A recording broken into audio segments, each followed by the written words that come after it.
मीरा और जायन सबसे अच्छे दोस्त थे, जिन्हें रोमांच बहुत पसंद था।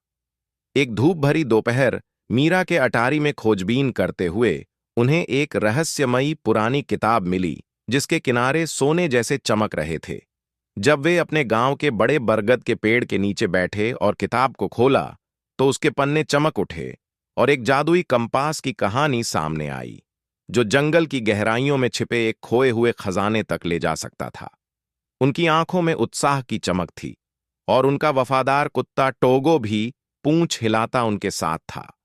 उन्होंने तुरंत सुरागों का पीछा करने का फैसला किया।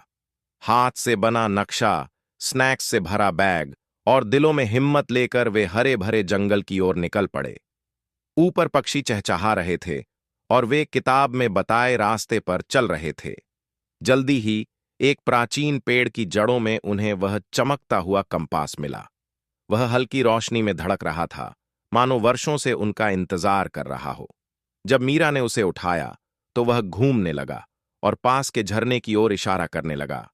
तभी जादुई जुगनुओं की एक झुंड वहां आ गई, जो रास्ता रोशन करने लगी। गर्जन करते झरने के पीछे उन्हें एक छुपी हुई गुफा मिली, जो चमकती बेलों से ढकी थी। अंदर जमीन हिलने लगी और एक खास पत्थर पर कदम रखते ही हवा में तैरते प्लेटफॉर्म्स सक्रिय हो गए। वे सावधानी से कूदते हुए आगे बढ़े। टोहगो भी फुर्ती से उनके पीछे पीछे कूदा। एक दीवार पर चमकते चिन्ह थे, जहां उन्होंने कंपास की रोशनी को उपयोग कर एक पहेली हल की, जिससे एक घूर्णन करती जादुई सुरंग खुल गई। बिना कुछ सोचे वे उसमें खिंचते चले गए और अचानक आसमान में एक तैरते द्वीप पर जा पहुंचे। वह द्वीप बेहद सुंदर था। चमकते पेड़, उड़ती पंखुड़ियाओं और जादुई जीव वहां मौजूद थे। वे आश्चर्य में घूम ही रहे थे कि एक बोलने वाली गिलहरी सामने आई और उसने उन्हें चेतावनी दी कि खजाने की रक्षा एक परछाई जैसा जीव कर रहा है। लेकिन मीरा और झायन डरे नहीं। उन्होंने एक चालाक योजना बनाई। झायन और टोगो ने उस परछाई वाले जीव का ध्यान भटकाने के लिए चमकते जामुनों का इस्तेमाल किया, जबकि मीरा ने कंपास की मदद से एक विशाल द्वार, जिस पर प्राचीन चिन्ह उकेरे थे, को खोलना शुरू किया। जैसे ही द्वार खुला, एक तेज रोशनी फैली और सामने एक क्रिस्टल बगीचा दिखाई दिया। एक जादुई नजारा। बीचों बीच एक चमकता हुआ खजाना हवा में तैर रहा था।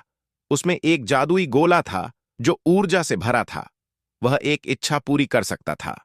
मीरा और जायन ने एक दूसरे की ओर देखा और बिना कहे समझ गए कि उन्हें क्या करना है। उन्होंने इच्छा की कि यह जंगल हमेशा जादुई और सुरक्षित बना रहे, जहां सभी प्राणी शांति से रह सकें।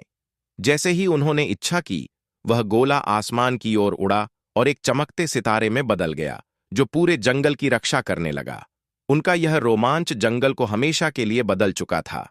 जब वे अपने पुराने बरगद के पेड़ के नीचे लौटे, तो कंपास एक कीमती याद बन चुका था, जिस पर उनके नाम के शुरुआती अक्षर खुदे थे। टोहगो उनके पास चैन से लेटा हुआ था। वह जादुई किताब खुद ब खुद बंद हो गई। उसकी रोशनी धीमी पड़ गई, जैसे वह कहना चाहती हो, यह कहानी अब पूरी हुई, फिलहाल के लिए।